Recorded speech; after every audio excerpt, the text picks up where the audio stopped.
पिछली वीडियोस में हमने ये देखा कि हम किस तरह से फ़ोटोशॉप के पैनल्स को अरेंज कर सकते हैं, जैसे कि ड्रैग एंड ड्रॉप करके अगर आप इसे इस तरफ अरेंज करना चाहते हैं तो आप उसे किस तरह कर सकते हैं।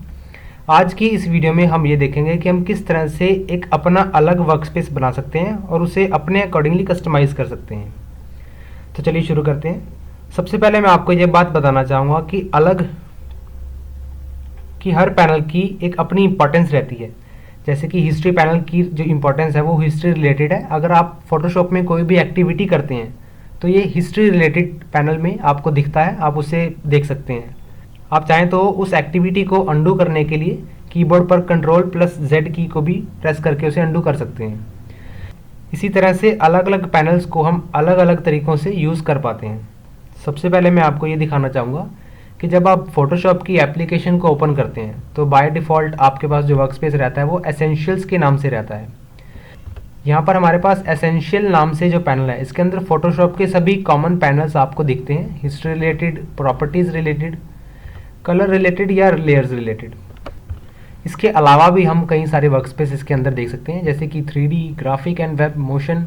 ये पैनल्स आपको ये रिप्रेजेंट करते हैं कि अगर आप फोटोशॉप में ग्राफिक या वेबसाइट रिलेटेड काम करना चाहते हैं तो आप इस पैनल को सेलेक्ट कर सकते हैं। इसके अंदर आप ग्राफिक्स रिलेटेड पैनल्स को ओपन होते हुए देख पाएंगे, जैसे कि characters, paragraph, glimpse, properties, libraries. अगर आप 3D रिलेटेड काम करना चाहते हैं तो आप 3D वर्कस्पेस पर क्लिक करें और 3D रिलेटेड आपके पास सभी पैनल्स ऑटोमेटिकली राइट साइड में यहाँ पर ओपन हो जाएंगे। और यदि आप फोटोग्राफी रिलेटेड काम करते हैं और उसके पैनल को ओपन करते हैं तो आप यहाँ पर देख पाएंगे आपको यहाँ पर हिस्टोग्राम, नेविगेटर और कई सारे ऐसे टूल्स मिलेंगे जिससे आप फ़ोटोज़ को ईजिली मैनेज कर सकते हैं, मैनिपुलेट कर सकते हैं। फ़ोटोशॉप में सभी पैनल्स का काम आपके वर्क के हिसाब से मैनेज होता है, यानी कि जिस तरह का आपका वर्क होगा आप उसी हिसाब से फ़ोटोशॉप के पैनल्स को अरेंज कर सकते हैं, मैनेज कर सकते हैं। अब हम देखते हैं कि हम किस तरह से अपना अलग वर्कस्पेस क्रिएट कर सकते हैं।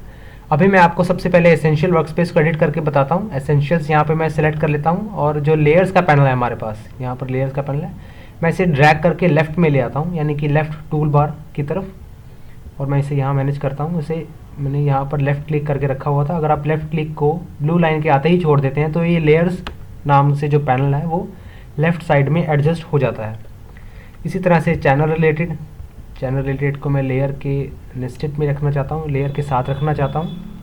एंड पैथ्स नाम के इस पैनल को मैं क्लोज़ कर दूंगा। मैं चाहता हूँ जो लाइब्रेरीज़ का मेरा पैनल है ये लेयर्स के नीचे आ जाए।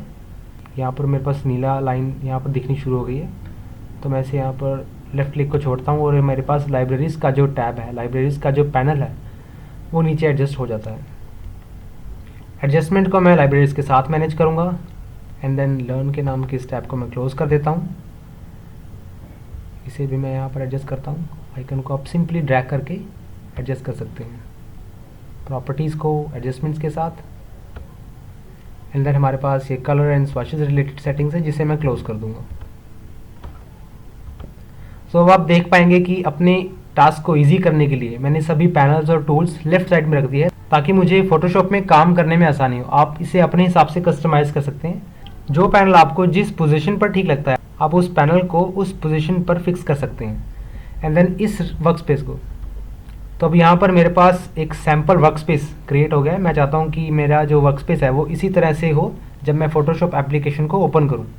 तो इसे सेव करने के लिए मैं क्या करूँगा, यहाँ पर वर्कस्पेस में आप इस एरो पर क्लिक करें एंड देन न्यू वर्कस्पेस पर क्लिक करें। तो यहाँ पर वर्कस्पेस का आप नाम लिख सकते हैं।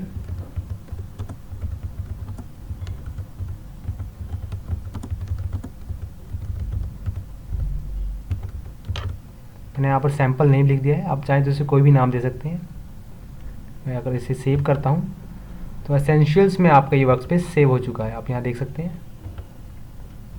जब भी आप फोटोशॉप को ओपन करेंगे तो आपको ये जो वर्कस्पेस है ये इसी तरह का दिखेगा। यहाँ पर आपको दिखा देता हूँ फोटोशॉप को रीओपन करके। मैं यहाँ पर फाइल में एक न्यू फाइल क्रिएट करता हूँ एंड देन क्रिएट। तो जैसा कि आपने देखा कि मैंने पहले जो वर्कस्पेस को सेव किया था वो आपके पास यहाँ पर लेफ्ट साइड में जो पैनल हमने क्रिएट किया था, वर्कस्पेस क्रिएट किया था, वो फोटोशॉप एप्लीकेशन ओपन होते ही विजिबल होनी शुरू हो गई है। अगर आप इसे बाय डिफ़ॉल्ट एसेंशियल सिलेक्ट करते हैं तो आप उसे क्लिक करें। लेकिन अगर आप चाहते हैं कि आपका ये जो पैनल है एसेंशियल्स नाम से, क्योंकि हमने एसेंशियल्स के वर्कस्पेस को एडिट किया था, इसलिए ये टिक करने पर इस तरह का विजिबल होना शुरू हो रहा है, इस तरह का हमें दिख रहा है। इसे रीसेट करने के लिए आपको क्या करना होगा, राइट साइड में यहाँ पर आप देख सकते हैं एरो के नीचे यहाँ पर रीसेट एसेंशियल्स नाम से एक ऑप्शन दिया गया है। मैं इसे क्लिक करता हूँ तो मेरा जो वर्कस्पेस है वो जिस तरह से मेरे पास पहले अवेलेबल था उस तरह से दिखना शुरू हो जाएगा। तो यहाँ पर आप देख सकते हैं, यदि आप वर्कस्पेस को सेव करने में कोई गलती कर चुके हैं और उसे दोबारा से मैनेज करना चाहते हैं, यानी कि बाय डिफ़ॉल्ट आप करना चाहते हैं, तो आप इस बटन का यूज़ कर सकते हैं रीसेट एसेंशियल्स के नाम से, और अपने वर्कस्पेस को न्यूली जो आपने क्रिएट किया आप उसे टॉप पर देख पाएंगे।